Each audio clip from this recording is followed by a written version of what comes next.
Hi అండి. ప్రేమ కథ 4వ భాగాన్ని ఇప్పుడు మనం చూసేద్దాం. ఇక కథలోకి వెళ్తే సహన ప్రశ్నలకి చిత్ర మనసులో అమ్మో ఈ అమ్మాయి పెద్ద క్వశ్చన్ బ్యాంక్ లాగుందే అని అనుకుంటుంది. కానీ తనకు తెలిసింది చెప్తుంది సహనతో. ధ్రువన్న ఇక్కడ ఒక ఏడాది నుంచి ఉంటున్నాడు.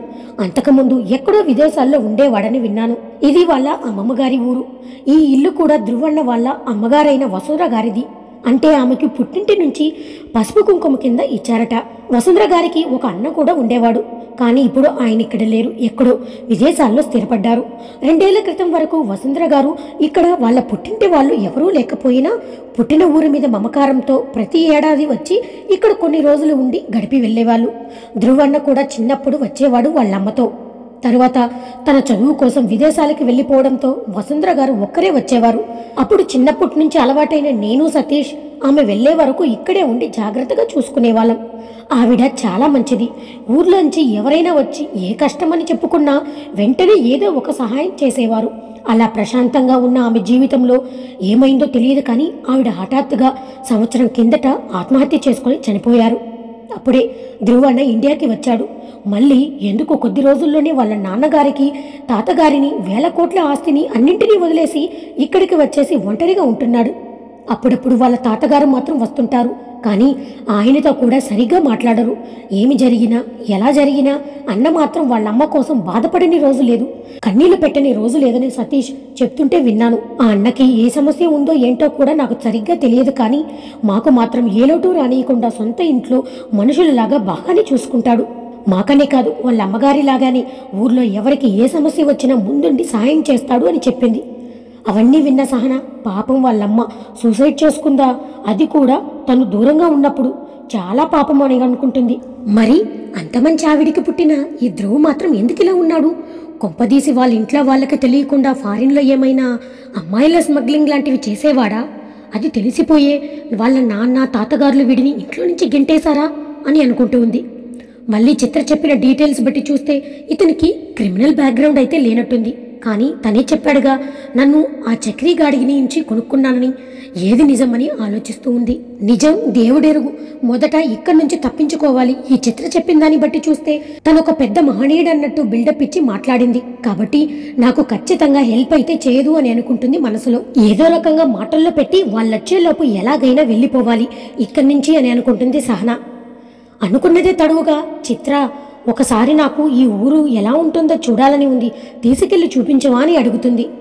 ఇదేమైనా టూరిస్ట్ ప్లేసా అమ్మా తిప్పి చూపించడానికి? అన్ని పల్లెల్లాగానే కదా ఉంటుంది. అయినా మిమ్మల్ని అసలు బయటకు పంపొద్దని గట్టిగా చెప్పి వెళ్లారు ధ్రువన అని అంటుంది చిత్ర.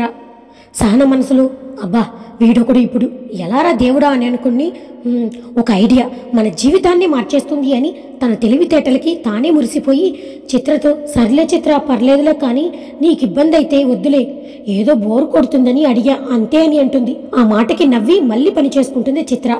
సరే చిత్ర పోనీ ఏదైనా ఆడుకుందామా, నాకు చాలా అంటే చాలా బోరుగా ఉంది ప్లీజ్ అని అంటుంది క్యూట్గా ఫేస్ పెట్టి. ఇక చిత్ర తన మనసులో అన్నేమో తనని జాగ్రత్తగా చూసుకోమని కొంచెం కూడా నిర్లక్ష్యం చేయొద్దని చెప్పాడు. ఇప్పుడు తినేమో ఆటలు అని అంటుంది. దీనిలో ఏమీ స్కెచ్ వేయలేదు కదా అని అనుకుని పాపం చూస్తుంటే అలా అనిపించడం లేదులే, నిజంగానే ఏమీ తోచనట్టు ఉంది అని అనుకుని సరే అని అంటుంది. సహన చాలా హ్యాపీగా దాగుడు మూతలాడుదాం, ఫస్ట్ నేను నా కళ్ళకి గంతలు కట్టుకుని నిన్ను పట్టుకుంటా, నువ్వు అవుట్ అయితే మళ్ళీ నువ్వు కట్టుకో, నువ్వు నన్ను అవుట్ చేయి అని నవ్వుతుంది. చిత్ర మనసులో ఇదే మాట చిన్నపిల్లల్లాగా అని అనుకుని అయినా ఈ అమ్మాయి మెంటాలిటీకి ఇలాంటివే సరిపోతాయి అని అనుకుని సరే అని ఒప్పుకుంటుంది. బయట గార్డెన్లో ఆడుకుందాం, చాలా ప్లేస్ ఉంటుంది అని చెప్పి గార్డెన్లోకి తీసుకెళ్తుంది. చిత్ర చుట్టూ చూస్తుంది. బయట గేటుకి వాళ్ళు వెళ్ళేటప్పుడు తాళం వేసుకుని వెళ్ళారు. వాళ్ళు లేనప్పుడు ఎవరు ఇంట్లోకి రాకూడదు అని, కాబట్టి తిను కూడా బయటకు వెళ్ళలేదు అని అనుకుని సరే అంటుంది చిత్ర. సహన మొదటే గమనించింది బయట తాళం వేసుకో ఉండడం. ఇక గోడెక్కి దూకేది ఒక్కటే మార్గం అని. అలాంటివి తను కాలేజీలో చాలాసార్లు చేసుంటుంది కాబట్టి పెద్దగా కష్టం అనిపించలేదు సహనకి. చిత్రకి అనుమానం రాకుండా మొదట సహన కళ్ళకు గంతలు కట్టుకుంది. కళ్ళు కొద్దిగా ఓపెన్ చేసి చిత్ర ఎక్కడుందో ఓరగా చూసి కొద్దిసేపటికి వెళ్ళి చిత్రని పట్టేసుకుంటుంది. అవుటైన చిత్ర కళ్ళకి గంతలు కడుతుంది సహన. కొద్దిసేపు అటు ఇటు పరిగెడుతూ శబ్దాలు చేసి వేగంగా ప్రహరీ కూడా దగ్గరికి వెళ్తుంది ఎక్కి దూకేయడానికి. అది చాలా ఎత్తుగా ఉండడంతో పక్కనే ఉన్న ఒక స్టూల్ లాగింది. లాగి ఎక్కి నుంచుంటుంది.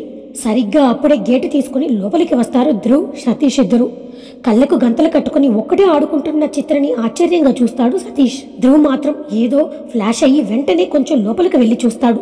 గోడ ఎక్కడానికి తెగ ప్రయత్నిస్తున్న సహనని చూసి నేను అనుకుంటూనే ఉన్నా, ఈ తింగరిది ఇలాంటి పని ఏదో చేస్తుంది అని అనుకుంటాడు.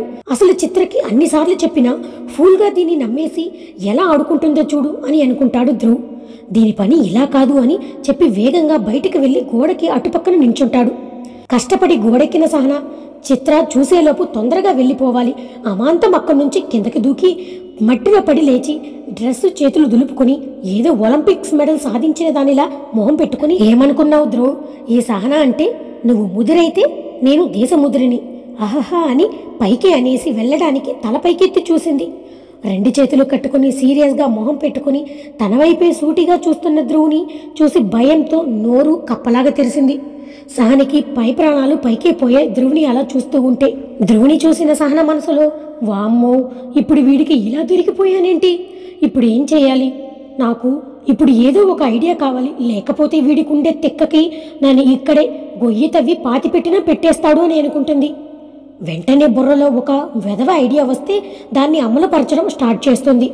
మొహంలో ఎక్స్ప్రెషన్స్ మార్చి ధ్రువుతో, రా తొందరగా దాక్కుందాం, నేను చిత్ర దొంగ పోలీస్ ఆడుతున్నాం, ఇప్పుడు నేను దొంగ తనకు దొరకకుండా ఉండాలని సేఫ్టీ ప్లేస్ చూసి దాక్కుందామని ఇక్కడ దాక్కున్నా, నువ్వు కూడా వచ్చి ఇక్కడ ఎవరికి కనపడకుండా కూర్చో, నిన్ను చూసిందంటే నేను ఇక్కడే ఉన్నానని కనిపెట్టేస్తుంది అని అంటుంది. ఏమీ మాట్లాడకుండా ఇంకా అలానే చూస్తున్న ధ్రువుని చూసి నమ్మినట్టు లేడు. కొంపదీసి నేనన్నా దేశముద్రు డైలాగ్ వినేశాడా ఏంటి, నీకంతా తొందరెందుకే, నెల తక్కువదానా అని తనను తాను తిట్టుకుని ధ్రువుని చూసి ఒక వెర్రి నవ్వు నవ్వుతుంది. ధ్రువు లోపలికి పద అన్నట్టు కళ్ళతోనే సైగ చేస్తాడు. దానికి సహన మనసులో, ఈరోజు నా ఫోటోకి దండేసి దండం పెట్టేయడానికి ఫిక్స్ అయిపోయినట్టున్నాడు, నా కర్మ కాకపోతే కరెక్ట్గా నేను ఎగ్జిట్ అయ్యేటప్పుడే ఈయన గారు ఎంట్రీ ఇవ్వాలా అని అనుకుని కంగారుగా లోపలికి వెళ్తుంది. చిత్ర అయోమయంగా చూస్తూ ఉంది. సహన బయట నుంచి లోపలికి రావడం. ధ్రువ్ చిత్రతో, నీకు నేనేం చెప్పాను, నువ్వేం చేస్తున్నావు అని అడిగాడు. అన్నా, అది తను బోరు కొడుతుంది ఆడుకుందామంటేను. అంటే నువ్వు బొర్రో పేసి గంతలు కట్టేసుకుని పిచ్చిదానిలా ఒక్కదానివే ఆడుకుంటున్నావా, అంతే కదా అని అన్నాడు సీరియస్గా. చిత్ర తల వంచుకొని మెల్లగా సారీ అన్నా అని అంది. సర్లే, లోపలికి వెళ్ళి పని చూసుకోయిక అనేసి సహన వైపు చూస్తాడు. నీకేంటి, హారతిచ్చి లోపలికి తీసుకెళ్లాలా, పదా అని అంటాడు అరిచినట్టుగా. ఆ అరుపుకి ఒక్క ఉదుటిన లోపలికి వెళ్ళిపోతుంది. వెనకాలే వచ్చిన ధ్రువ్, పద నా రూమ్కి అని అన్నాడు సహనతో. అమ్మో, ఇప్పుడు ఏం చేస్తాడో ఏంటో అని అనుకుంటూ పైకి నడిచింది. గది లోపలికి వెళ్ళి తాను సోఫాలో కూర్చొని సహన వైపు చూసి, ఇప్పుడు చెప్పు, నువ్వు చేసిన పనికి నీకు ఎలాంటి పనిష్మెంట్ ఇవ్వమంటావు అని అన్నాడు. సహన మనసులో, భయపడితే కుదరదు, ఇతని దగ్గర ధైర్యంగా ఉండాలనుకుని, అవును, నేను ఇక్కడి నుంచి వెళ్ళిపోవాలని గోడ దూకాను, అయితే ఏంటి, నేనెందుకు ఇక్కడ నీకు బందీగా ఉండాలి, అమ్మడానికి వాడెవడు, కొనుక్కోవడానికి నువ్వెవరు అని అరుస్తుంది గట్టిగా. ఆ అరుపులకి ధ్రువ్ కోపం పీక్స్కి వెళ్ళి ఫాస్ట్గా లేచి తన రెండు భుజాలను గట్టిగా పట్టుకుని, ఏంటే మంచిగా అడుగుతున్నానని ఎక్కువగా మాట్లాడుతున్నావు, ఏమన్నావు, అమ్మడానికి వాడెవడు, కొనుక్కోవడానికి నేనెవరా, ఈ తెలివి నువ్వు వాడిని గుడ్డిగా నమ్మి ఇంట్లో నుంచి వచ్చేసినప్పుడు వాడాలి, ఇప్పుడు నా దగ్గర కాదు, అర్థమైందా అని అన్నాడు. ధ్రువ్ మాటలకి జడుసుకున్న సహన భయంతోనే అలాగే అన్నట్టు తల ఊపి ఏడుపు మొహం పెట్టుకుని పెదవులు రెండు కిందకి బెండ్ చేసి కళ్ళు పెద్దవి చేసి చూస్తూ ఉంది ధ్రువుని. తనని అలా చూస్తుంటే చాలా ముద్దొచ్చేస్తుంది ధ్రువుకి. ఎక్కడ ముద్దు పెట్టేస్తానోనని భయపడి తనని వదిలి దూరంగా జరిగి మళ్ళీ వచ్చి సోఫాలో కూర్చున్నాడు. సో ఇప్పుడు నువ్వు చేసిన అతిపెద్ద తప్పిదానికి పనిష్మెంట్ ఇవ్వాలి కదా, లేకపోతే నువ్వు మళ్ళీ మళ్ళీ నీకు లేని తోకని ఊపడానికి ట్రై చేస్తూనే ఉంటావు. ఏమి పనిష్మెంట్ అయితే ఇంట్రెస్టింగ్గా బాగుంటుందబ్బా అని ఆలోచిస్తున్నట్టు సహన వైపు చూస్తాడు. ఒక పని చెయ్యి, ఈ రోజు నుంచి 3 రోజులు నాకు సంబంధించిన అన్ని పనులు నువ్వే చెయ్యాలి. అంటే నేను మార్నింగ్ నిద్ర లేచినప్పటి నుంచి మళ్ళీ నైట్ పడుకునే వరకు నా పనులన్నీ నువ్వే చూసుకోవాలి అని అంటాడు. దానికి కళ్ళు ఇంకా పెద్దవి చేసి, ఏంటి, నీ పనులు నేను చేయాలా, అసలు నా పనులే నేను చేసుకోలేను, మా ఇంట్లో అన్నీ మా అమ్మే చూసుకుంటుంది, నాకు ఇక నేనెందుకు నీకు చేస్తా అని అంటుంది కోపంగా. ఓ అలాగా, సరే అయితే పనిష్మెంట్ మారుద్దాం, నేనిప్పుడు బయట నుంచి వచ్చా కదా, చాలా చిరాగ్గా ఉంది, స్నానం చేయాలి, పద మరి నాకు వీపు రుద్దుదులే అని అంటాడు షర్ట్ బటన్స్ తీస్తూ.